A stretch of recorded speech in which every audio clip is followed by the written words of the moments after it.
Všichni máme sny a cíle. Ale až příliš často pouhými sny a cíli zůstanou. Možná, že dřeme ve dne v noci, abychom jich dosáhli. Hi guys, how are you? A pak zjistíme, že jsme se k nim ani nepřiblížili. Nebo se cesta k nim zdá příliš těžká a my nemáme ani ponětí, kde začít. A tak naše největší sny opustíme jako ztracenou věc. Příliš vzdálenou, než aby se kdy stala skutečností. Ale nikdo není šťastný bez cíle. A nikdo nemůže být šťastný bez víry ve svou schopnost cíle dosáhnout. Pravdou je, že neexistuje žádný malý ani velký cíl, jehož nelze dosáhnout. Ať už je to cíl jednotlivce, skupiny či podniku, klíčem k jeho dosažení je přesně vědět, jak naplánovat, co se musí k jeho dosažení udělat.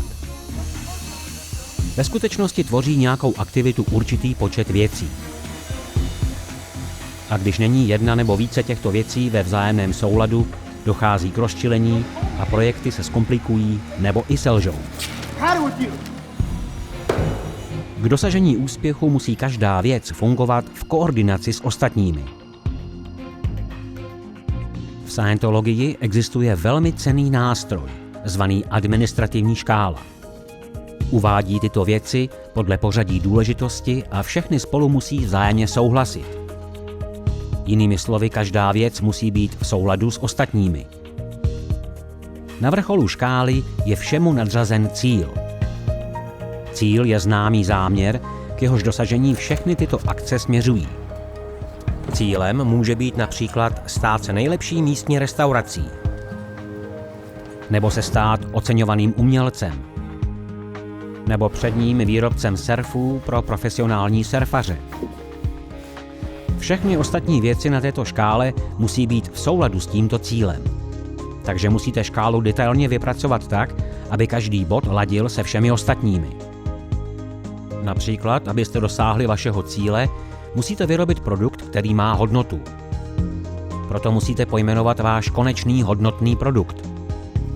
Například konečným hodnotným produktem restaurace může být Delicious cuisine served in a lively, comfortable atmosphere.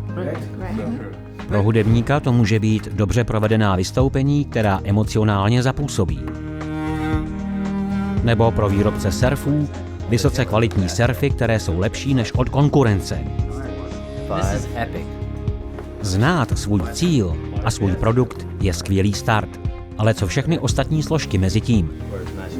Při studiu této škály přesně zjistíte, jaká každá složka je a proč musí být ve vzájemném souladu.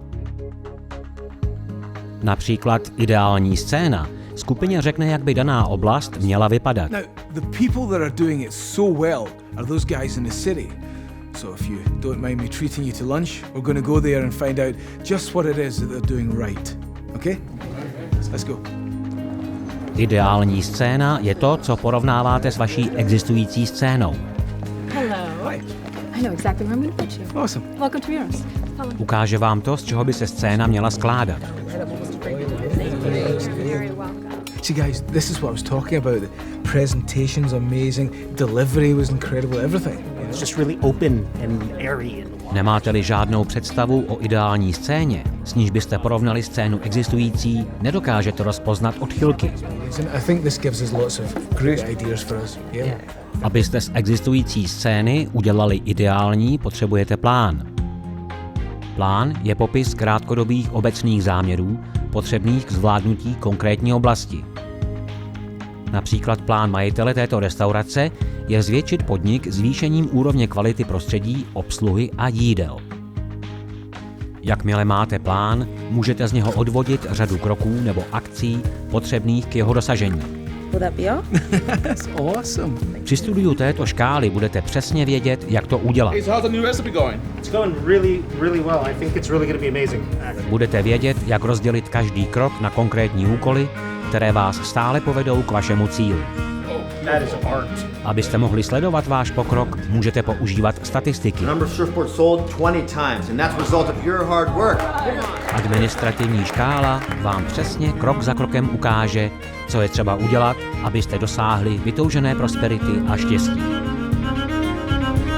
Člověk je tak živý, kolik má nadějí a snů.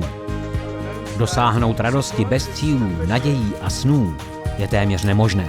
Reopen! Štěstí by se dalo definovat jako překonávání překážek směrem k vytouženému cíli.